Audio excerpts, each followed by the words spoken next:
Thanks very much, Kevin. Morning, Chris. Can you hear me okay? Yeah, good, thanks. Good, excellent. You were very open and honest about the performance at Leicester on Thursday night. How pleased have you been with the conversations you've heard amongst the players and frank and open conversations amongst them that we can't play like that again? I don't know what conversations they've had, Jamie, if I'm honest, between themselves, but knowing what the players are about, they'll be disappointed with the performance because it wasn't a performance that really we encourage and they usually produce. So we were off of it. We weren't competitive enough. Made it far too easy for a really good Leicester City side. I don't always like or want to be in a situation where we need to show a reaction from a defeat. I'd rather not be in that position in the first place, and we haven't been in that position many times this year. But I'm sure the players will understand my thought process and understand the message that I said to them. That really, for us to compete in any game of football and to compete in this division, we have to do a lot better than what we did on Thursday night, and we certainly have to do that on Monday.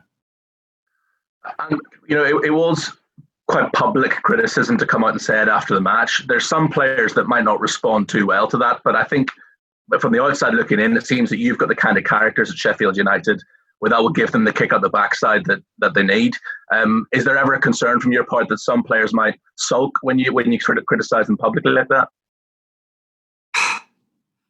This is a bit of a bugbear for me. They work for the football club. So in any working environment, when you don't do your job properly, you're expected to be told by anybody. My mum, who works in a local garden centre, don't make the coffee that's expected to be made, or doesn't serve up. She works in a local garden centre restaurant. She might get told. So players are no different from my point of view, and from other clubs. I don't manage players at other clubs, and I'm managing Sheffield United players, and I'm not making a big thing about it. I think other people make a big thing about it. It's as I've always said, that I'm the biggest supporter of these players, and they've done remarkably well this season. But I'm not really interested in terms of what's happened previous. I work in the present, and the present was just after the game on Thursday night, and for our standards and for my standards, and nothing will change regardless if I'm managing in the Premier League or I'm managing anywhere else, and players understand that. So I think a lot more is made of it than really it should be. And as I said, discussions amongst the players, they will have had them, and I'm sure they come roaring back. Looking ahead to the game on Monday night, the little video the club put out of Jose Mourinho interrupting your post-match interview after the Spurs victory, you could see how much respect you had for Jose Mourinho and how much that meant to you, that he was coming up to congratulate you. I assume Carlo Ancelotti is somebody like that as well, a manager that you've always looked up to over the years and have immense respect for. Yeah. I mean, just what he's achieved as a player. That famous goal he scored, and and his career as a player, proper football guy, and then goes on to be a world class manager, achieving everything in the game. And I just think just shows you how powerful the Premier League is. That Carlo's managing in this division. And it's obviously first time for myself and our staff, but really looking forward to it. Everton, a fabulous football club, powerful football club, got some really good players, and they'll want to finish the season on a high. And I've always said this, regarding managers, they don't get to their the way they don't get to the level that they are in their careers and what they've achieved. Thinking of seeing a season out and being on the beach, there's a huge winning mentality that manager and that man has got, which will try and influence his players on Monday night for a big finish to their their campaign. You use that on the beach analogy, and there's no doubt their form has kind of petered off since the restart. Has that surprised you? Well, there's a lot of things that can happen for that. Some injuries. Manager trying different things. Obviously, first and foremost, I think people should recognise the position that they were in. Really, when he first took over, it was. I think it was they were involved in a relegation scrap. I think that the games that they had. Just when the manager took over were incredible ones. So to get into the position as early as they have done is testament to the effect that the manager had on his players. And there's all sorts of different things that happen at football clubs. But I'm sure with obviously a smaller pre-season and a smaller window to work in, that they'll come roaring back as a football club. And I'm sure that the backing that the manager will have had or will have in the summer, there'll be a really strong outfit going into next season. And as I said, they'll be looking for a big finish. Just one final question from me, Chris. We all love a local derby. They're particularly feisty. You've got 2 Yorkshire derbies to look forward to next season now. Your reaction to Leeds going up? Brilliant. It's a huge football club, absolutely giant football club, and it's fantastic. And congratulations to Marcelo and Liam Cooper and all his players. We had a tremendous tussle with them last year, the 3 clubs, and it went right the way down to the wire. So to recover in the manner that they've done and steamroller the division as they have done, and looking to get into 90 points is a great achievement. And there's a load of pressure on that football club, and the players have really stood up to that challenge, especially after what happened last year. So enormous amount of credit, and really looking forward to both games against Leeds United. As I said, it's a giant of a football club. I don't think people recognise that as much as they possibly should do. They are definitely in the top 10 of English football clubs in history, in fan base, and in power. And I think everybody in the game does recognise that, and brilliant, and congratulations to everybody at Leeds United. Thanks very much, Chris. Good luck. Cheers, Jamie. Take care. Morning, Chris. Morning. Clearly, you were incensed by the performance the other night at Leicester. I just wondered what you've been like the last few days. You've been a bear with a sore head? Just a little bit. But I'm we talked to the players yesterday. It's in our way, our manner that I looked at their body language and reaction, and they'll be really disappointed as well. I've got an unbelievably honest set of players, group of players that are really together, and that if I believed anybody enjoyed what happened on Tuesday night, then on Thursday night, then really they're involved at the wrong football club, and they understand that. They understand the standards that they've set and the standards that we all set, and it was below where I want it to be. We can take defeat with the best of them, and I understand that we're playing a team in the top 4 that's got some fabulous players and a brilliant manager. I got a great message off of him afterwards, and which is, I think, it shows the mark of the guy. He took time out, but I want us to be more competitive in that game, or wanted us to be more competitive in that game, better in every aspect than we were. And if we lose, we lose. But I think that it disappointed everybody from our point of view, that and it might have looked 2-0 and 82nd minute, 82nd, 83rd minute for the second goal to go in, but it certainly wasn't like that. As I said afterwards, the goalkeeper kept us in the game. We didn't do enough in possession, and we were too slack, open, all over the place, out of possession.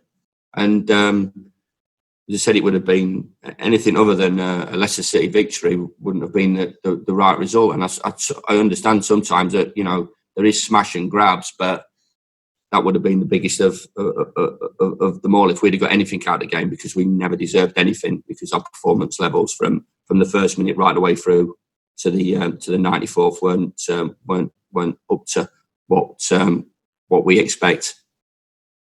Just finally, as you've dwelled on it over the last couple of days, can you explain where that performance came from? Because it was so out of character, and you were on such a good run.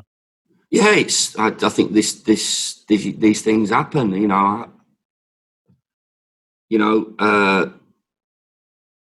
No, we can't. We talked about it. We talked about what we need to do better in all aspects of the game. We need to be physically tougher. Thought they won up majority of first and second balls, cover more distance than us, mentally stronger and technically and tactically better in terms of our approach to the game and an individual skill set. So in every aspect of the game, they were there. But no, we didn't see that coming, I've got to say. I don't think the players did. They found it difficult to get themselves out of the hole that they put themselves in. The preparation was exactly the same. Why would it change after one of the outstanding performances of the season? And if not, over quite a number of games, really, to beat Chelsea in the way that we did, and we did to Chelsea, and Leicester did it to us. So that's what happens. That's what happens in the game. That's what happens in professional sport. I keep saying it. Sometimes, I said Rory sometimes shoots an 87, and not many times, or not as high as 87, possibly 78 or something like that. But these things happen, and I don't want us to have to talk about recovery and reaction, but we have to show that on Monday night to be competitive again against a very talented Everton team. Thanks, Chris. Cheers, Demo. Thanks. Hi, Chris. Morning. It's Andy from Radio Sheffield here. Morning, Andy. Just to change tack. Morning. Just to change tack slightly for a few minutes. You've signed Wes Foderingham. Why him? Yeah, it was available. So I think obviously after the Southampton game, there will be talk. Will be going back into recruitment and strengthening in the summer. As you can imagine, of what's happened over the last 3 or 4 months, there'll be a big impact on budgets. And in conjunction with Darren Ward, who I really work closely with in that department, goalkeeping department, Wes was available. We needed to strengthen that department. There'll be a couple of changes in that department, obviously, going forward. Not really a stage to discuss that, but he became available, and from our point of view, on a free transfer and 3-year deal, it's a really good bit of business. Is the free agency market something you're looking at for more transfers this summer? Then, yeah, it'll have to be.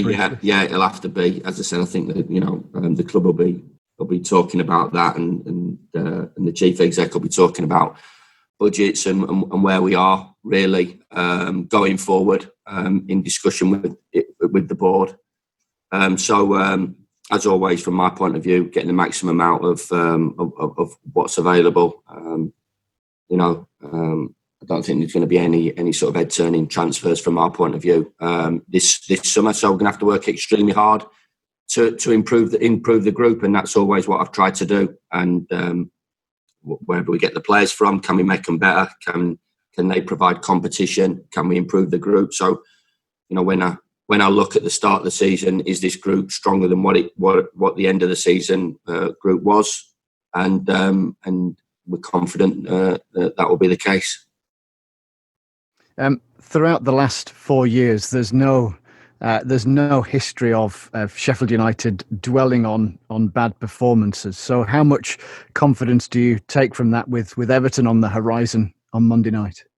Yeah, knowing what the player's character is about, and rightly so. From a statistical point of view, yeah, we can look back on that, and so I'm sure there will be. It doesn't guarantee the result. You're playing, top end Premier League fixture here.